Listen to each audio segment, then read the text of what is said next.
যশোর খুলনা মহাসড়কে অতিরিক্ত পণ্যবাহী যানবাহনের চলাচল নিয়ন্ত্রণে নির্মিত ওয়ে স্কেলটি ৩ বছরেরও বেশি সময় ধরে বন্ধ। চালুর কয়েকদিন পরেই ট্রাক মালিক সমিতির সাথে বিরোধের জেরে এটি বন্ধ করে দেওয়া হয়। ওয়ে স্কেলটি বন্ধ থাকায় নষ্ট ও চুরি হয়ে যাচ্ছে বিভিন্ন যন্ত্রাংশ।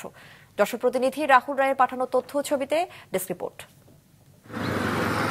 বেনাপোল ও মোংলা স্থলবন্দরের কারণে যশোর খুলনা মহাসড়ক দিয়ে বেশি যাতায়াত করে পণ্যবাহী ট্রাক, ট্যাঙ্ক লরি ও ট্রাক্টর।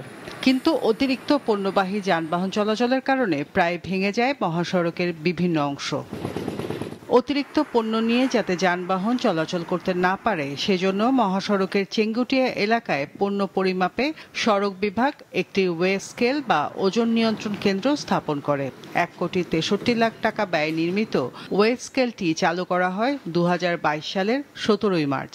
প্রথম দিন ২৯টি, দ্বিতীয় দিন ৭টি ও তৃতীয় দিনে ৫টি অতিরিক্ত পণ্যবাহী ট্রাকের বিরুদ্ধে ব্যবস্থা নেওয়া হলে ট্রাক মালিকদের সংগঠন যশোর ট্রাক, ট্যাঙ্ক লরি ও ট্রাক্টর মালিক সমিতির নেতা ও ট্রাক মালিকরা ওজন নিয়ন্ত্রণ কেন্দ্রে হামলা করে।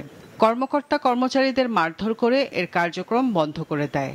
এরপর জেলা প্রশাসন ও বিভাগীয় কমিশনারের সিদ্ধান্তে চালুর তৃতীয় দিন থেকেই ওয়ে স্কেলের কার্যক্রম বন্ধ রয়েছে।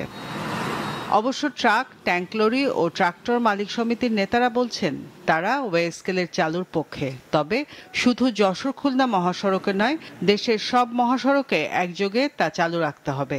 স্কেলের দরকার আছে, কিন্তু আমি মনে করি বেসিক জিনিসটা হলো first and foremost duty to recomplete your road. শুধু আমার এই মুকামে চালু করবেন এই বেল্টে, আর অন্য মুকামে চলবে ২০ টন, তাহলে আমার মুকামটা মার হয়ে যাবে। আপনারা চালু করেন, একযোগে একদিন সারা বাংলাদেশ চালু করেন, আমরাও তার পক্ষে আছি। আর তাই যদি না করেন, শুধু আমাদের এটা করতে দেব না। এদিকে দীর্ঘদিন ধরে ওয়ে স্কেলটি বন্ধ থাকায় এর বিভিন্ন অংশ নষ্ট ও চুরি হয়ে যাচ্ছে।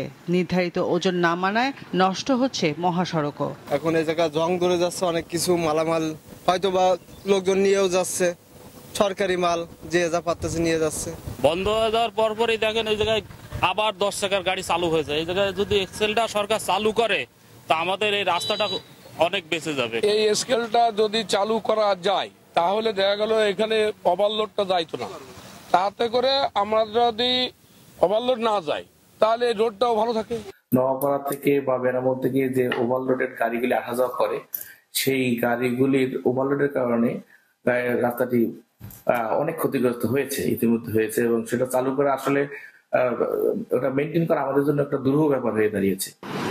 সড়ক ও জনপথ বিভাগের তথ্যানুযায়ী যশোর খুলনা মহাসড়ক দিয়ে ২৪ থেকে ২৭ টনের বেশি পণ্য নিয়ে ট্রাক চলার কথা নয়, অথচ নিয়মিত এই মহাসড়কে ৫৫ থেকে ৬৫ টন পণ্য নিয়ে ১০ চাকার ট্রাকও চলাচল করছে।